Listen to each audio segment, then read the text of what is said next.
Bienvenido seas al nosocomio, donde las pesadillas médicas cobran vida. Hoy, en este episodio vas a sumergirte en un viaje que te hará cuestionar cada latido de tu corazón. Prepárate para descubrir horrores que se ocultan dentro de tu propio cuerpo y están fluyendo silenciosamente por tus venas.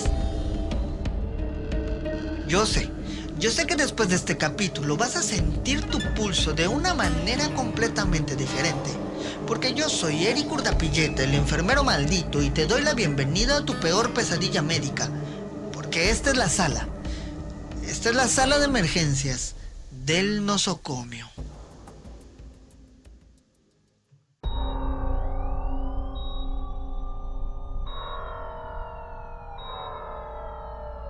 Lo que estás a punto de escuchar no es para débiles de corazón, estómago o mente.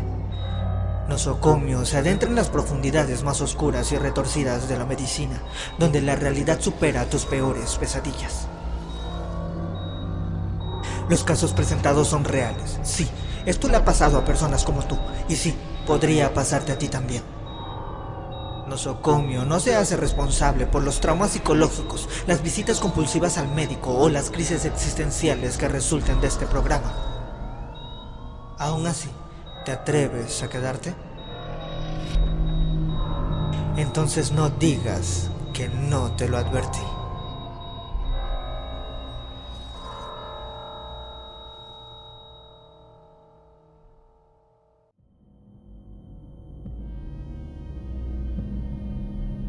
Caso número 2023-089, en el departamento de cirugía cardiovascular. Fecha de ingreso: 15 del 03 del 2023. El paciente llegó a urgencias sujetándose el pecho, pero no era el típico gesto de un infarto, sino que sus dedos se movían como si intentaran alcanzar algo dentro de su caja torácica. La taquicardia era severa, 165 latidos por minuto. El electrocardiograma mostraba un patrón errático que no coincidía con ninguna arritmia conocida. Doctor, algo se mueve dentro de mí, repetía el paciente. Los residentes lo atribuyeron al pánico, pero créanme, yo he visto suficiente pánico en urgencias y esto era claramente diferente. El técnico de radiología me llamó a medianoche. Su voz temblaba, porque en 20 años haciendo tomografías, nunca había visto algo así. La imagen que mostraba el monitor era una masa que pulsaba y ocupaba casi todo el pecho. El primer diagnóstico fue un tumor, obviamente, pero los tumores no pulsan con su propio latido. En una reconstrucción 3D reveló la verdad. La aorta se había expandido hasta alcanzar 16.5 centímetros de diámetro, pero esto no era una dilatación normal, porque la estructura tenía cámaras como si estuviera adaptándose adentro del cuerpo. El corazón se estaba comprimiendo tanto contra la pared torácica y los pulmones habían sido desplazados como si algo los hubiera empujado deliberadamente. Al mostrarle las imágenes, el paciente no pareció sorprendido. Doctor, es justamente lo que he estado sintiendo crecer dentro de mí, me dijo con una calma perturbadora. Cada noche siento que es más grande y a veces, cuando todo está en silencio, puedo escucharlo latir. Tiene su propio pulso, ¿sabe? No coincide con el mío.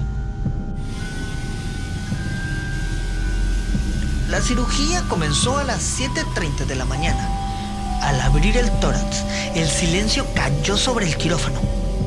La masa pulsaba visiblemente, con un ritmo discordante respecto al monitor cardíaco y a su corazón. La superficie era translúcida, dejando ver remolinos de sangre que no seguían ningún patrón hemodinámico conocido en la ciencia. El tejido ese tejido no estaba bien. El bisturí encontraba resistencia al momento de cortar. La pared arterial tenía una extraña textura, casi reactiva, o sea, que cuando tocaban con el bisturí, prácticamente respondía al tacto. La extracción duró más de 14 horas. El espécimen fue enviado a patología, pero el informe inicial fue devuelto con una nota que nos decía: muestra inadecuada para análisis por posible contaminación. Pero nunca hubo una contaminación de la muestra. Simplemente el tejido no coincidía con ningún parámetro conocido de histología humana. En el seguimiento posterior, el día 1, el paciente se recuperó sin complicaciones aparentes. Los estudios posoperatorios son normales, pero hay algo extraño en las imágenes. Algo aparece y desaparece entre cada escaneo. Día 7. El paciente reporta sensaciones fantasmas. Todavía está ahí. Me dice, sigue creciendo, pero los escáneres no muestran nada anormal. Día 15. Durante una revisión de rutina noté algo en su tórax. Un pequeño pulso, apenas visible, que no coincide con su ritmo cardíaco. Día 30 de revisión. El paciente faltó a sus citas de seguimiento y las llamadas a su domicilio aún no han sido respondidas.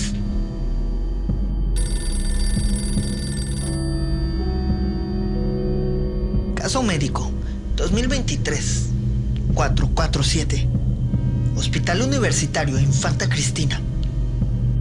El día que Elena Vega entró a urgencias, nadie esperaba que su caso cambiara la forma en que vemos a la medicina. Pero no fue por algún hallazgo extraordinario o una mutación nunca antes vista. Simplemente fue por la brutalidad simple con la que el cuerpo humano puede fallar. Elena había sobrevivido a un cáncer. La quimioterapia la había devastado, pero salió adelante. Ahora enfrentaba algo peor. Literalmente su corazón se estaba rindiendo. Nunca voy a olvidar ese primer ecocardiograma que nos reveló la magnitud del problema. Su corazón, ese músculo que debería ser firme y fuerte, se había vuelto flácido y débil. Las paredes ya no se movían como se suelen mover en un corazón normal. El ventrículo izquierdo, esa cámara principal, apenas podía contraerse. La primera semana documentamos cada cambio. Su corazón se dilataba más rápido de lo que habíamos visto antes. Pero no era un proceso gradual que describen los libros de texto. Era algo más agresivo e imparable. Elena me lo describió con una claridad desgarradora. Doctor, siento que mi corazón está olvidando a cómo ser un corazón. Para la segunda semana ya no podía acostarse. La dilatación era tan severa que el simple hecho de reclinarse la ahogaba. Dormía sentada. ¿Cuándo podía dormir? El monitor cardíaco mostraba contracciones cada vez más débiles. De verdad, su corazón se estaba rindiendo, fibra por fibra y músculo por músculo. Los medicamentos ya no funcionaban. Los diuréticos, los metabloqueantes, los IECA, nada, pero absolutamente nada detenía el proceso. Cada día el ecocardiograma mostraba un deterioro más profundo. Las fibras musculares se estiraban más allá de su límite, pero no podían contraerse efectivamente. Una mañana la vi mirando su último ecocardiograma. ¿Sabe, doctor, qué es lo peor? Lo peor es que puedo sentirlo. Puedo sentir cada latido débil, más débil que el anterior. Siento que me estoy ahogando, pero desde dentro. Y sí, los números no mienten. fracción de eyección inicial 45%, una semana después el 30% y a los 15 días el 20%. Para el día 30, Elena ya no podía ir al baño. El mínimo esfuerzo la dejaba jadeando y sus piernas se hinchaban tanto por la retención de líquidos. No fue una muerte espectacular. No hubo un momento dramático de colapso. Nada de eso. Su corazón simplemente se fue debilitando. Cada latido. Hasta que un día no volvió a latir más. La autopsia reveló lo que ya todos sabíamos. Un corazón tan dilatado que apenas parecía humano. Las fibras musculares estaban estiradas hasta que perdieron toda su estructura. La quimioterapia que la había salvado del cáncer había condenado su corazón a una muerte lenta.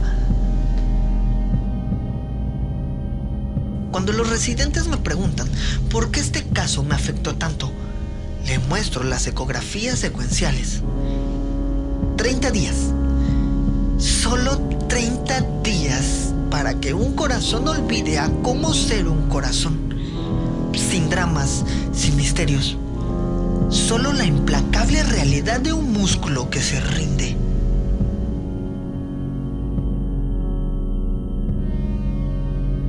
El último registro de sus signos vitales muestran el patrón típico de un corazón que se debilita.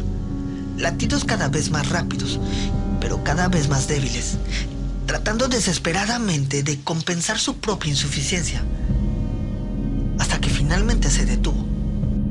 Hasta la fecha aún guardamos sus estudios para enseñanzas posteriores, no por ser extraordinarios, sino para mostrar la brutal eficiencia con que el cuerpo puede fallar, recordándonos que el horror no es solo sobrenatural, sino que también está en la simple y devastadora realidad que nuestro propio cuerpo nos muestra en cada latido.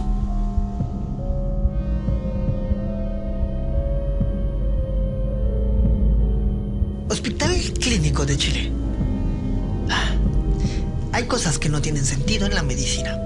Como cuando un atleta de 30 años que acaba de romper su récord personal corriendo 10 kilómetros llega a urgencias sujetándose el pecho. Este es el caso de Andrés Moreira, que entró caminando esa noche. El dolor lo describió perfectamente. Doctor, es como si alguien me estuviera aplastando el pecho con una prensa hidráulica. Lo raro no era el dolor, era todo lo demás que seguía. Andrés no tenía problemas de salud previos, no tenía vicios, no tenía antecedentes familiares. Era el tipo de persona que ves en las portadas de revistas de salud. Los primeros estudios mostraron lo impensable. Estaba teniendo un infarto masivo. La arteria principal de su corazón estaba completamente bloqueada. En alguien de su edad, es como encontrar un iceberg en el desierto. Inmediatamente lo llevamos a la sala de cateterismo cardíaco. Este es un procedimiento en donde insertamos un tubo delgado hasta el corazón para destapar la arteria. Normalmente, en personas jóvenes es sencillo, porque sus arterias suelen estar limpias y flexibles. La de Andrés no. El coágulo que bloqueaba su arteria era como cemento endurecido. Cada intento por removerlo fallaba.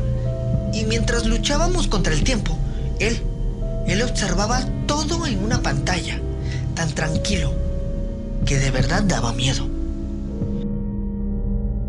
Y de repente su corazón se detuvo. Pero no fue como en las películas donde todo es drama y caos y gritos. No, esto fue peor, porque el monitor simplemente mostró que su corazón había dejado de latir de forma normal. 3 descargas eléctricas necesitamos para traerlo nuevamente a la vida. Los días siguientes fueron una pesadilla para todos los médicos, no para él, porque cada prueba que hacíamos abría más preguntas. Su sangre era normal, sus genes eran normales, todo era normal, excepto por el hecho de que cada casi la mitad de su corazón estaba muerto. Sí, así como escuchaste, la mitad de su corazón había muerto. ¿Cuándo puedo volver?, nos dijo. Una semana después. En ese momento le mostré imágenes de su corazón y le dije: las zonas negras son tejido muerto, tejido que jamás va a volver a funcionar. ¿Y saben una cosa? Ni siquiera se inmutó. Doctor, sí, pero aquí sigo vivo, me dijo, como si estuviera hablando del clima. Tan solo un mes después, las imágenes de su corazón nos mostraron algo extraño. Las zonas muertas estaban formando un patrón que no tenía sentido. Literalmente, era como si el infarto hubiera elegido específicamente qué partes destruir. Pero ahí no acaba la historia, porque hace una noche llegó otro corredor a urgencias, 28 años, mismo dolor, misma arteria bloqueada, misma falta de explicación. Eric, mientras te escribo esto, los médicos están luchando por salvar su corazón en la sala de cateterismo. La única diferencia es que esta vez sabemos que no encontraremos una explicación. Los libros de medicina dicen que los infartos tienen causas: colesterol alto, presión alta, diabetes, edad avanzada, pero solo a veces el corazón más saludable decide dejar de funcionar y toda nuestra ciencia no puede explicar el porqué. Lo más aterrador no es que le pase a jóvenes. Lo más aterrador es que puede pasarle a cualquiera, en cualquier momento, sin ninguna razón.